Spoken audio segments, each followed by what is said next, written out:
Good.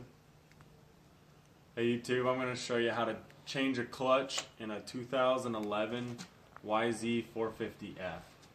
So this is the way I would do it.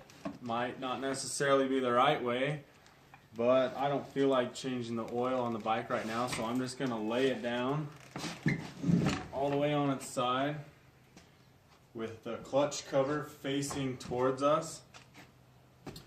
And first thing you're going to want to do, just come here, Alex. Can you get closer?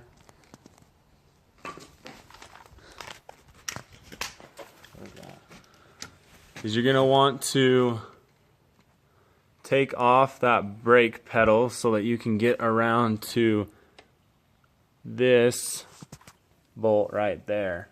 You can leave it on, but it's kind of a pain. It's easier just to take it off. So you're going to get an Allen wrench.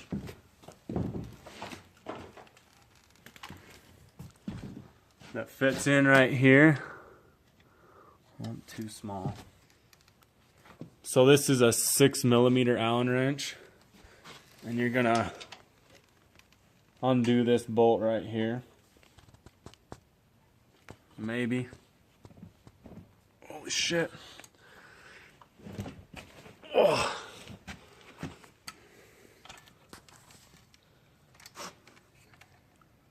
Well, there's a cotter pin in the back. Let's see. So there is a cotter pin in the back here you're going to want to remove. Let's see if we can get a shot of it. Right. Oh, that's a bad camera. Right there. Sorry for the bad camera quality.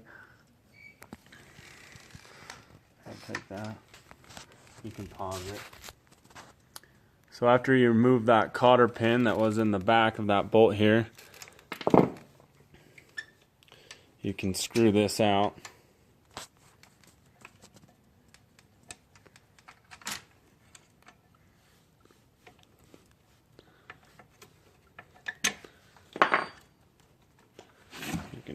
You can take. All right, so once you get that bolt out, just set it aside.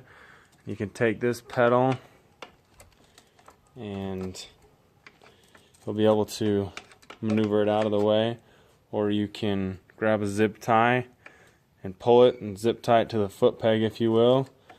But I'm just gonna leave it and work around it.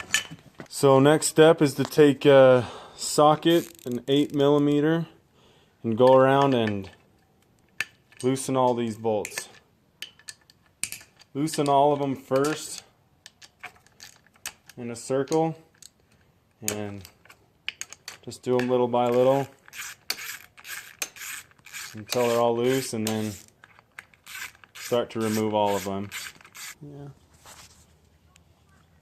So now that all the bolts are loose, you're going to want to keep track of which hole they go into. These top 3 are longer than these bottom 4. So just take note of that when you're taking them all out. And take note that the longer ones are also different sizes, so make sure you put them in the right spot. Okay. So once you've got all your bolts taken out, you're going to want to carefully get the clutch cover loose. It might be stuck on. You might give it a little tap with a rubber mallet if it is, but be careful, it can break. And there is a gasket, so if you didn't buy one, you're going to want to be careful not to pry that with a screwdriver and ruin it. I didn't get one, so I'm going to be extra careful and just salvage the one that's already there. It came off pretty easy. Hopefully yours does too. And then just set this aside. So next step is you want to grab a 10mm socket and undo all of these bolts, kind of in the same pattern as the clutch cover bolts. Do them all a little bit at a time. They are spring loaded, so you want it to come off even. So once you've got all these loose, same thing like the clutch cover bolts, it's always good practice to place them in an order so that when you put it back together they go in the same spot. I don't know if it really matters, but it doesn't hurt to just put the bolt back in the same hole it came out of. They do take a little bit of time to loosen and get all the way out, but be patient and put these in order so you don't forget which hole they go into. Alright, so some kits come with springs. You can also just buy the clutch discs and the pressure plate separate. So if you're going to replace your springs, then go ahead and pull these old ones out. You can just chuck those in the garbage. If you're going to keep them, just like the bolts, it doesn't hurt to put them in the same slot they came out of. I've got new plates and new springs, so I'm just going to throw these in the trash. Then you'll take this clutch hub, which I believe it's called, and inspect it for any damage. This one does have some wear on it. We're gonna disregard that and use it anyways. But if you want to look for deep scratches or grooves in here, you can see this scratch. Is that camera focus? Maybe not. Well, there is a kind of a dark groove right here that you can tell is wear, but we don't have a new one. We're just going to reuse this one and replace the discs. So set this aside. Be careful not to scuff the edge of your clutch hub up. And then you want to take note of the order of these discs, and you just remove them one by one, or you can take them out in chunks. But you just want to remember that the top one is a clutch disc, and underneath it is a steel one or a pressure plate, whatever they're called. But I'm just going to remove the whole thing because I know how it goes. You might need a screwdriver or something to help you get them all out. But if you're new to it, just make sure you're putting the new discs in the same order. You want to see a clutch plate on the outside, and then you can pause it. So you start with a clutch disc, clutch plate, which is this one, the one that has the pads on it. You can see it. And you end with a clutch disc as well, and then in between all the discs, the clutch discs, you have these steel pressure plates. Once you get to the bottom, you want to check your, what is this, your clutch hub. I think this is the clutch hub actually. Can you get the camera down here? And check that for any wear and tear. This one's got some wear on it. The camera can't show it, but it looks reusable. Alright. So while you're in here, you also want to check your clutch basket. This is the outer part here with these fingers. You want to check the inside of these fingers, right where my finger is. And you want to feel if it's got grooves or serrated like a knife. And these feel pretty smooth, but if they're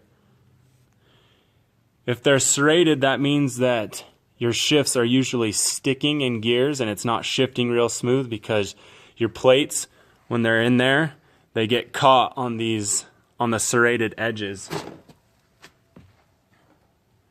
These tabs right here fit in between, and if they have serrated edges, then these discs can't engage and disengage. They'll get caught and they can't move back and forth. They'll get caught on the grooves. So if it's really bad, you want to replace this. I'm not going to show a video of that right now, maybe later, but it does greatly improve your shifting if yours is worn out.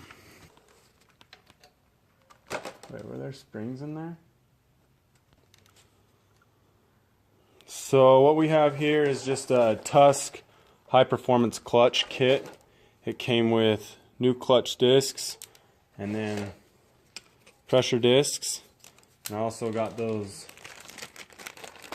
6 new springs. Before you put your clutch discs back in, You want to make sure that you soak these ones, the ones with the pads, in some oil so that these fibers can absorb oil. I don't know the reason why, but all I know is you're supposed to do that. I've done it with and without, but to do it properly, I know you're supposed to soak these for, people say 24 hours. You want to make sure that you're soaking them in the oil that you would put in your dirt bike. Don't use regular car oil because there's anti-friction additives in there. But with a clutch, you do want friction, and so you just want to be sure you soak these in the oil that you would run in your motor. You don't need to soak these ones, you just want to soak these ones. These are not soaked, but for the sake of the video, I'm going to show you how to put them in. Note, I'm not going to ride this bike with without these discs being soaked, but I'm just going to show you for the sake of this video. So if you remember, when we took it apart, we ended with a clutch disc and we started with a clutch disc. So what you do is you simply put it in between the spaces in the grooves, and you'll just alternate clutch disc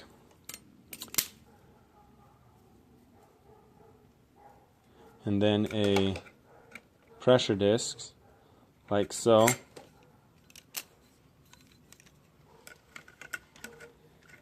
And you do that until you run out of discs. You want to make sure you end with this one and start with this one. And you just alternate. Clutch disc, pressure disc. And then once you've got that all done, you'll take your old springs or your new springs. I recommend getting new springs. They're not very expensive and it prolongs the life of your clutch. You'll take your springs after all the discs are put in, and you'll put your outer hub over all the discs, like so, and then you'll just drop your discs. Can you come closer?